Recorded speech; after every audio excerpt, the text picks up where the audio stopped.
அஸ்ஸலாமு அலைக்கும் ஃப்ரெண்ட்ஸ், எப்படி இருக்கீங்க? நல்லா இருக்கீங்களா? பாருங்க, நான் வந்து பன்னீர் பட்டர் மசாலா செய்கிறேங்க. ரொம்ப ரொம்ப சூப்பராக இருக்குங்க. இது வந்து புரோட்டாக்கும் சப்பாத்திக்கெலாம் சாப்பிட்லாங்க. ரொம்ப டேஸ்ட்டாக இருக்கும். இப்போ வந்து பட்டர் போட்டிருக்கிறேன். வாங்க எப்படி செய்யலான்னு பார்க்கலாம்.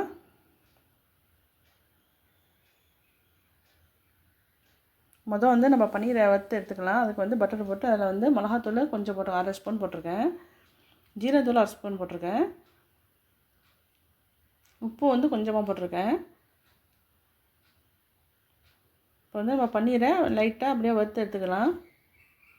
ரொம்ப வேக விட்டுறக்கூடாது.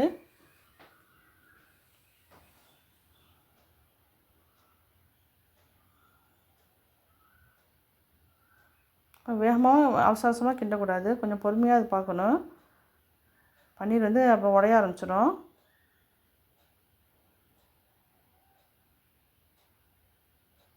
இது மாதிரி வறுத்து செஞ்சு பாருங்கள், ரொம்ப சூப்பராக இருக்கும்.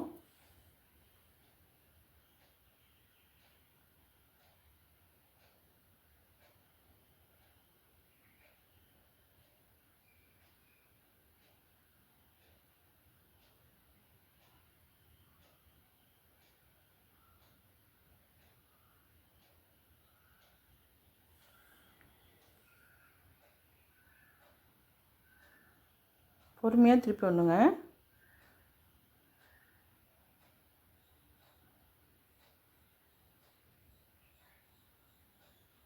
ஒரு 2 நிமிஷம் வறுத்தா போதும்.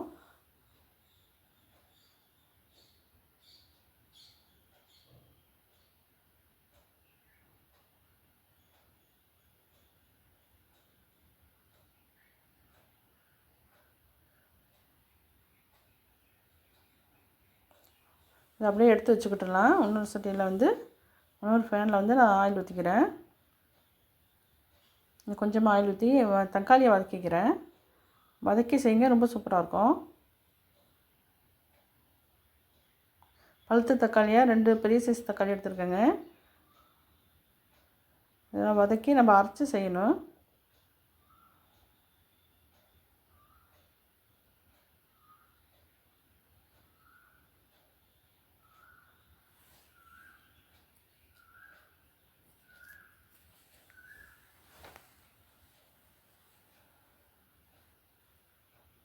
வதங்கிச்சு. இப்போ வந்து ஆற வச்சு நம்ம அரைச்சிக்குவோம். இதை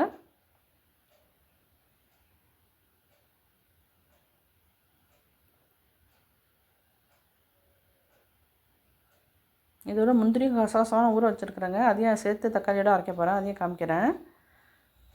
ஆறட்டும்.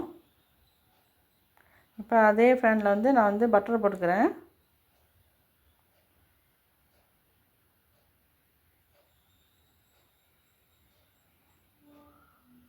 இப்போ தாளிக்கிற சாமான் பார்த்துக்கலாம். பிரிஞ்சி எல்லாம் வச்சுருக்கேன். சோம்பு கொஞ்சம் வச்சுருக்கேன். பட்டை 2, கிராம்பு 2 வச்சுருக்கேன். ஏலக்காய் 2, அன்னாசி முக்கு 1 வச்சுருக்கேன். அதெல்லாம் தாளிக்கிறதுக்கு வச்சுக்குவோம்.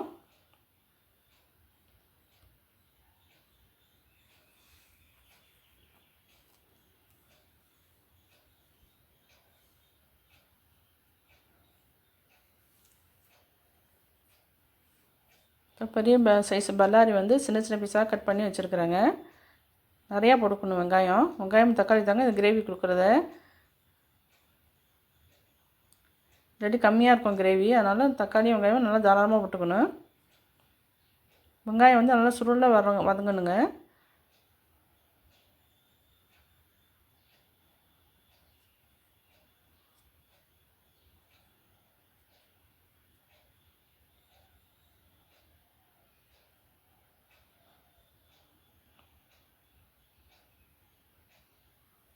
கொஞ்சமாக உப்பு போட்டுக்கிறேன். கொஞ்சம் சீக்கிரம் வதங்கும் வெங்காயம்.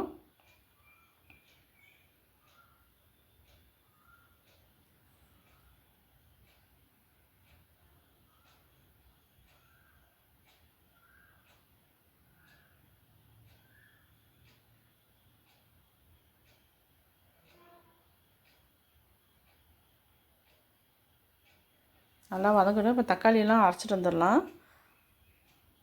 பாருங்கள், தக்காளி வந்து ஆறிடுச்சு. இப்போ மிக்ஸி ஜாரில் போட்டுக்கிறேன்.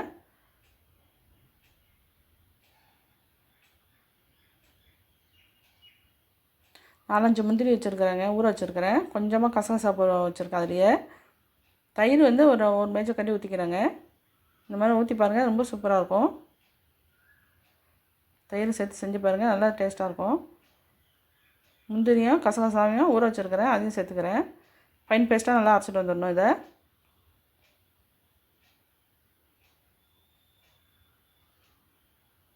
பாருங்கள், நல்லா நைஸாக அரைச்சிருக்கேன்.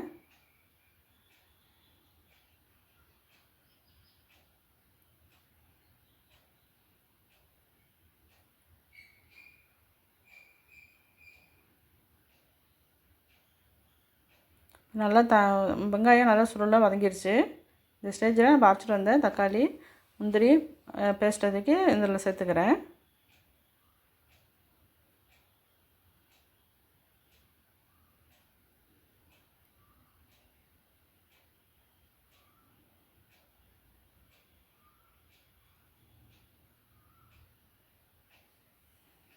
தக்காளி வதக்கி அரைச்சதுனால நம்ம ரொம்ப வதக்க வேணும் அவசியம் இல்லை. தக்காளியை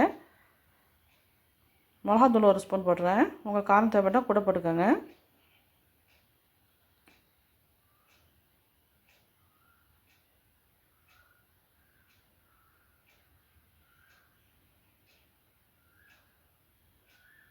கரம் மசாலா தூள் ஒரு ஸ்பூன் போடுறேன். ஜீரகத்தூள் ஒரு ஸ்பூன் போடுறேன். மல்லித்தூள் ஒரு மேஜர் கண்டி போடுறேன். அது கொஞ்சம் கூட சேர்த்துக்கணும்.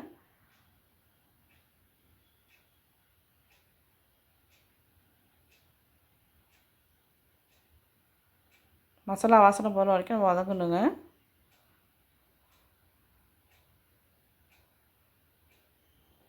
கொஞ்சமாக தண்ணி சேர்த்துக்கலாம், ட்ரை ஆயிரும் ரொம்ப.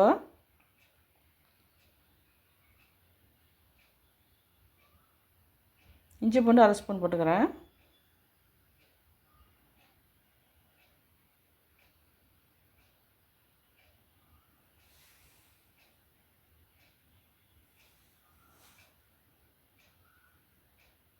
கேப்சிகம் கொஞ்சம் இருக்குது, அதை போட்டுக்கிறேன். கேப்சிகம் இல்லைனாக்கா பச்சை மிளகா போட்டுக்கோங்க.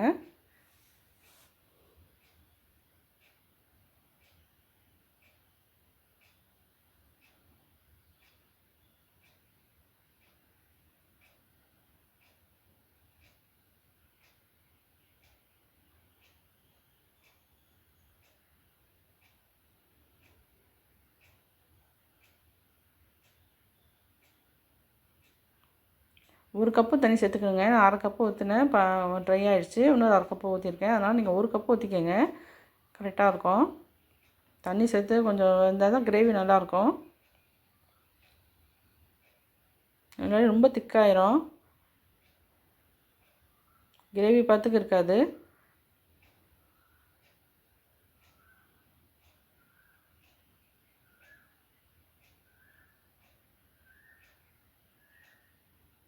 இப்போ அரை கப்பு சேர்த்துருக்கேன், மொத்தம் ஒரு கப்பு நான் சேர்த்துருக்கேன் தண்ணி.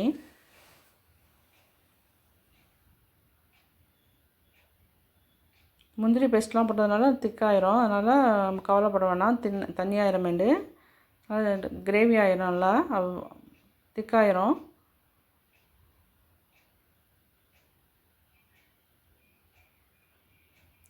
உப்பு பத்தில் எனக்கு இன்னும் கொஞ்சம் போட்டுக்கிறேன்.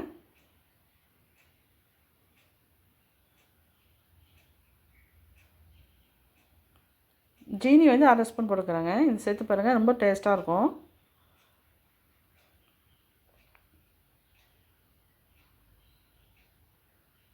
மூடி போட்டு ஒரு 2 நிமிஷம் வேக விடுவோம்.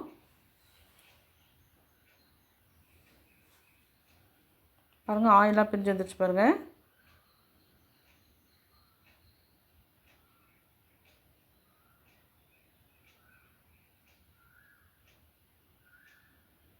இப்போ நம்ம வறுத்து எடுத்து வச்சுருக்கிற பன்னீரை அதில் சேர்த்துக்கலாம்.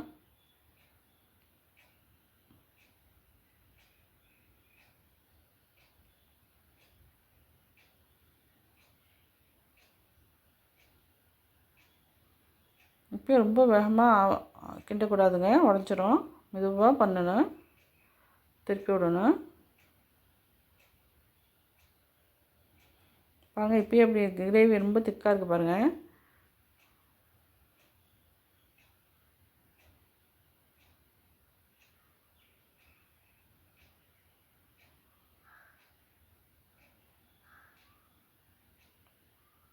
கஸ்தூரி மெத்தி கொஞ்சம் வச்சுருக்கேன். நல்லா கசக்கி விட்டு நம்ம போடணுங்க.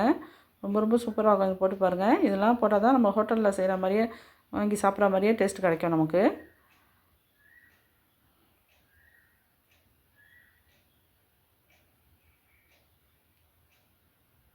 ஒரு நிமிஷம் முடிவு வேக வைப்போம். அவ்வளோதாங்க, ரெடி ஆகிடுச்சுங்க. பன்னீர் பட்டர் மசாலா கிரேவி நமக்கு ரெடி ஆகிடுச்சு. ரொம்ப ரொம்ப சூப்பராக இருக்குங்க. நீங்கள் இந்த மாதிரி ஒரு மாதிரி ட்ரை பண்ணி பாருங்கள். சப்பாத்திக்கு புரோட்டாக்கெல்லாம் ரொம்ப சூப்பராக இருக்கும். செஞ்சு பார்த்துட்டு எப்படி இருக்குன்னு எனக்கு சொல்லுங்கள், கமெண்டில் சொல்லுங்கள். சப்ஸ்கிரைப் பண்ணிக்கோங்க. என் சேனல் இது வரைக்கும் பார்த்துக்க ரொம்ப ரொம்ப நன்றிங்க. தேங்க்ஸ் ஃபார் வாட்சிங்.